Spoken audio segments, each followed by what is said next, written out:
Hi, I am Prasanna.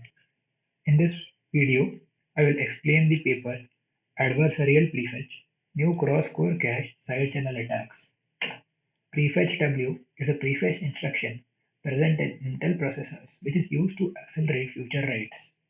In this paper, the authors try to exploit the security flaws of this instruction and they come up with two powerful cross-core attacks. Caches on modern x86 processors are divided into three levels: L1, L2, and LLC cache. Each core has separate L1 and L2 caches called private caches. On the other hand, LLC is a more extensive and slower cache shared among CPU cores.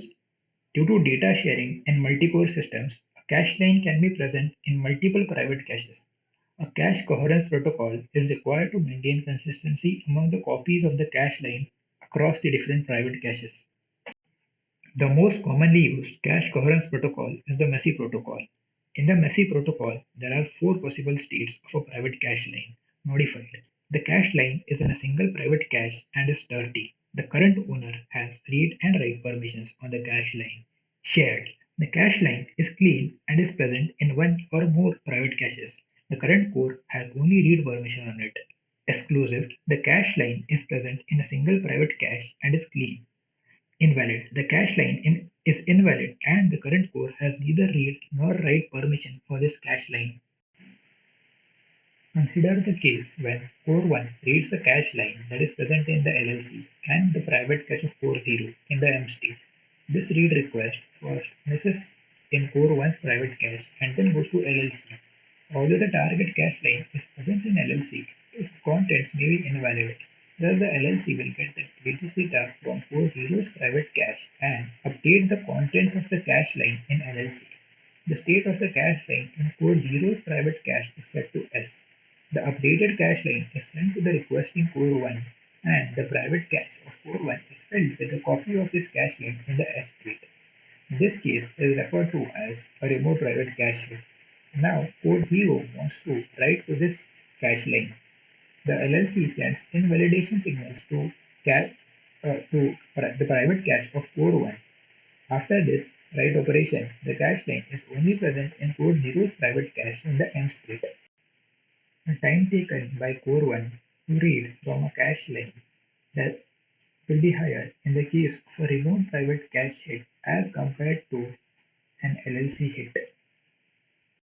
Prefetching is a technique to boost the performance of programs by fetching data before needed and placing it closer to the CPU core. For example, from LLC to the L1 cache. Prefetching can be of two types, hardware prefetch and software prefetch. The prefetch W instruction aims to accelerate future writes on the target cache line. The prefetch W instruction presets the coherent state of the target cache line to M so that the future writes will likely have an L1 hit. Now we will look at a couple of observations regarding the prefetch W instruction. Prefetch W successfully executes on data with read-only permission. This is observed using coherent state changes of the data using timing information. Two threads are running on different cores, and both the threads can only read D0. In each iteration, first thread 0 executes and waits for thread 1. Two experiments are conducted where experiment index is set as 0 and 1. In experiment 0, thread 0 performs prefetch W on D0. Then thread 1 loads D0 and notes down the time required to load D0. In experiment 1, thread 0 stays idle and thread 1 loads D0.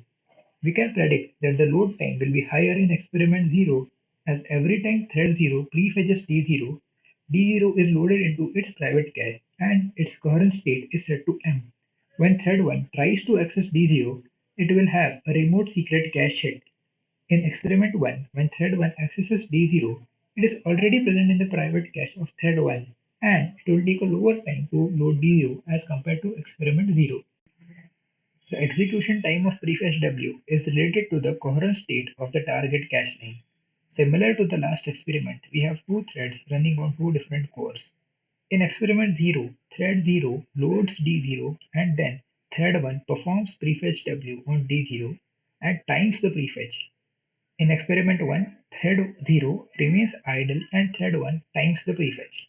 we can expect that the time taken by prefetch would be more in experiment 0 than in experiment 1. This is because in experiment 0, after thread 0 loads D0, the cache line state containing D0 becomes S.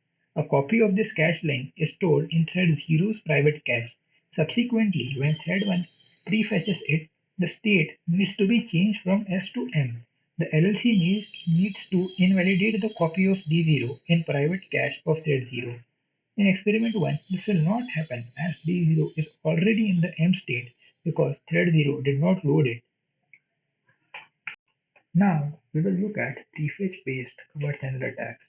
The sender and the receiver are running on different physical cores. Prefetch plus load attack. This attack is based on observation 1.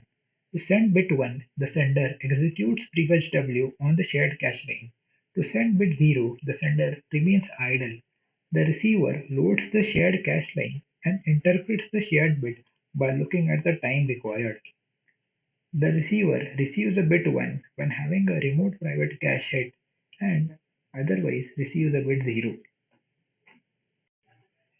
Prefetch plus prefetch attack. This attack is based on observation 2. To send bit 1, the sender loads the shared cache line. To send bit 0, the sender remains idle. The receiver executes prefetch W on the shared cache line and interprets the shared bit by looking at the time required. When the sender sends 1, it takes longer for the receiver to prefetch than when the sender sends 0. Prefetch-based side channel attacks. The prefetch plus reload attack. The attacker controls two threads, Trojan and the spy. Trojan, spy, and victim all run on different cores. The Trojan executes prefetch W on the target cache line, invalidating the copies of the cache line in the victim's and spy's private caches, and places a copy of this cache line in the M state in the Trojan's private cache. Then the attacker will wait for the victim's behavior. If the victim accesses this cache line, according to the message protocol, the coherent state changes from M to S and the copy of this cache line in the LLC is updated and is now valid. The Trojan cannot observe this change caused by the victim's access. However, the spy can identify whether the victim accessed this cache line. The Trojan's original prefetch W had invalidated the copy of the cache line in the spy's private cache.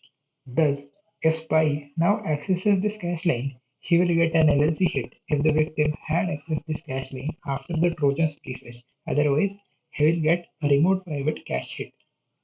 The spy can distinguish between these two situations by timing the access. Prefetch plus prefetch attack. This attack has two steps. In the first step, the attacker prefetches the target cache line using prefetch W and times this operation to learn whether the victim accessed this cache line in the last iteration. In the second step, the attacker waits for the victim's behavior. If the victim accessed the cache line, prefetch W executes slower. If the victim did not access it, prefetch W executes faster. We look at some of the results of the prefetch-based cover channel attacks. The channel capacity metric is used to find the best transmission rate. We can see that the bit error rate stays low and is almost constant when the raw transmission rate is under a threshold, beyond which it increases, causing a decrease in the channel capacity. The prefetch-based attacks are faster than almost all existing cache attacks on x86 CPUs, as shown in this table. The prefetch-based attacks can also be used as side-channel attacks. We can target the cryptographic libraries using this attack, where the access pattern to some instructions is related to the value of the cryptographic key. The square and multiply algorithm used in RSA is targeted. Lower prefetch latency indicates that the victim did not access the target cache line during the last iteration, whereas a higher prefetch latency means that the victim did access. Access to square followed by access to multiply indicates bit 1 and two consecutive accesses to square indicate a bit 0. Prefetch-based attacks can leak the precise timing information of keystrokes. They can be executed to monitor access to the address selected in the GDK library. Prefetch-based channels can be used in transient execution attacks. This is because of their higher bandwidth and they can lead to more leakage in the transient window. We have seen how the security flaws in prefetch W can be exploited to create powerful covert channel and side channel attacks. Thank you.